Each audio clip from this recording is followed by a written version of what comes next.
a week at minimum, especially if you're a freshman, a sophomore, or a junior in high school. If you're a senior, I need you to up it to 2 a week. It is December. So you need to apply, apply, apply. And don't be hesitant. Don't be shy. Just apply.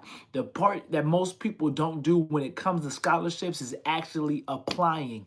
People don't apply enough. There are more scholarships left unapplied for, undone, than there are scholarships actually applied for and won. You have to understand that you're the one, not the two. There's no one like you. I've met twins who are not the same. So understand that you are different and you can change the game. When it comes to you being able to apply for scholarships, it's all up to you. And you have to decide that you're going to do something different so you can get as close as you possibly can to earning a full ride. School is not made for fools, but it isn't made for lazy either. So you're not crazy when you think about the different ways that you could talk about who you are and what you've done in life. You're thinking about your grades. Yes, it's great to have a 4.0, 100 on every single test. But if you don't have that, that doesn't mean you haven't passed the test of life. Being able to go through different hard times in life allows you to be able to apply for scholarships, even with a 2.5, even with a 3.0, even with a 3.5. It's not all about your grades. It's not all about being the best athlete. Scholarships really come down to your ability your ability to overcome and be resilient, to be able to persevere, to be able to be somebody that people actually learn to care for because they understand that you've been through ups and you've been through downs, but you're still around to go to school every single day and commit and persist and get better every single year. You got better and smarter in sophomore year than you did your freshman year. This goes for high school students and it goes for college students. And this is why you want to be able to talk about your story. You're probably going to write 10 different essays when you apply to 50 different scholarships. I have 140 scholarships available for you to download in my description. But a lot of you are nervous about how to apply for 140 scholarships, thinking you have to write 140 plus essays. And that's not true. You really need to only write about 10 different essays. So let me break down one of the type of essays. One of the type of essays that you can write is a story of resilience. You can have a 2.6, 2.7 GPA and use this to be able to earn scholarships. And this is going to come down to you being able to say that you need financial assistance to go to college or you might not go. That you're the first generation, the first student in your family to potentially go to college and you don't want to ruin this chance. You're going to trade school, community college, a 4-year institution, and you're going to be the person to actually go. We know when we're reading scholarship essays that only 38% of the United States population has actually graduated with a bachelor's degree in the United States. We know that 66% of students who go to college graduate, which means that 34% do not. We want to make sure that you actually graduate when you go. And we don't want finances, your financial status, to be the reason why you don't go to college. So what we're going to do is implore you and empower you by making sure that we can give you $500, $5,000, $50,000.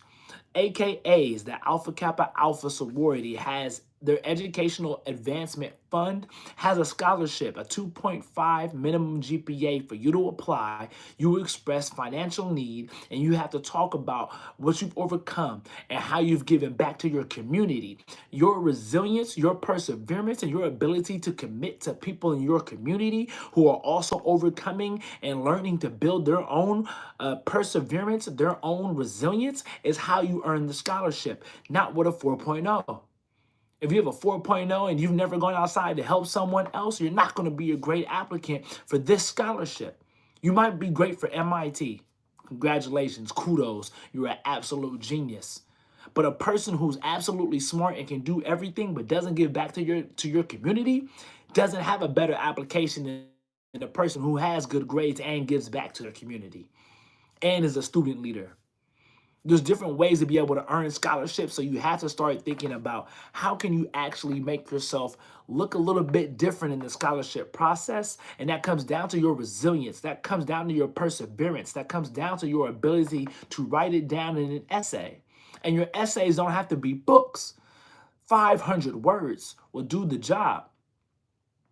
the Alpha Kappa Alpha Educational Advancement Fund has a scholarship made for people who have a 2.5, who have financial need, and have a story of being able to give back in their community. People who give back in their community have usually gone through something in their life and have realized that they either A, have a privilege that other people don't, so they give to others, or they B, have been through something themselves. And when you've been through something yourself, you know, I want to give to people. People usually say, oh, I've been homeless before. I grew up in a group home before. I come from a single parent home. I know what it's like to grow up and have to miss a meal. I understand what it's like to not have enough money in order to be able to acquire the things that I want to learn. And when you have gone through those experiences and you've seen other people who are homeless, you've seen people who've been down and out, people who are on the streets, people who have been addicted, people who have understand what it's like to live with the afflictions of not being able to have every resource at their beck and call. They grew up without a silver spoon and fork and knife to be able to call home, then you usually go outside of your home and give to someone else. Who does the most community service? It's people who's been through something and probably has received community service themselves. It's not the people who are like Bill Gates. Bill Gates also has a scholarship, full ride scholarship. He'll pay for your undergraduate, your graduate school, all the way through. He's gonna write a check. But he's not getting out into the community and volunteering his time, not in a way that you can. And when you do it as a young person, that's amazing and it's impressive. So you have to say in this essay, my Professor Miles, am writing this essay to let you know that I have been volunteering at my local daycare every summer this since I've been in high school. Since I've been in high school, I've gone to my church community and volunteered to be able to help with the different community service events that we have to make sure that we're collecting, it could be blood or collecting food, or we're collecting clothes for people during the winter. Most people don't do that. That's unique, that's rare, that's resilient, that's impressive.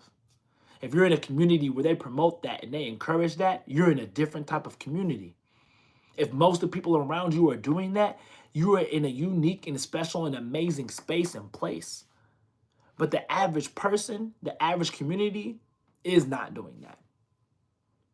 The fact that you partake in those activities makes you different and unique, makes you a leader in your community, makes you a difference maker. It makes you a change agent. You're not waiting for things to just magically change around you in your community. You're actually taking a part. You're actually partaking in that opportunity in your community. That's what you write your essay about. You write your essay about being able to be a change agent in your community. You write about collecting 50 cans for somebody in your community. You write about donating your recyclables from your house to someone else in the community. You write about being able to collect coats and jackets for people during the winter in your community. You talk about donating your time, which you'll never get back your time. That is the most valuable resource outside of your actual health. But you have donated your time with your local daycare. You're a significant person. You are a contributor to your community. That is rare. That is amazing. That is exciting. That is something that everybody does not do. And that is worth $5,000 on a scholarship essay with the 2.5. So don't be shy. Apply.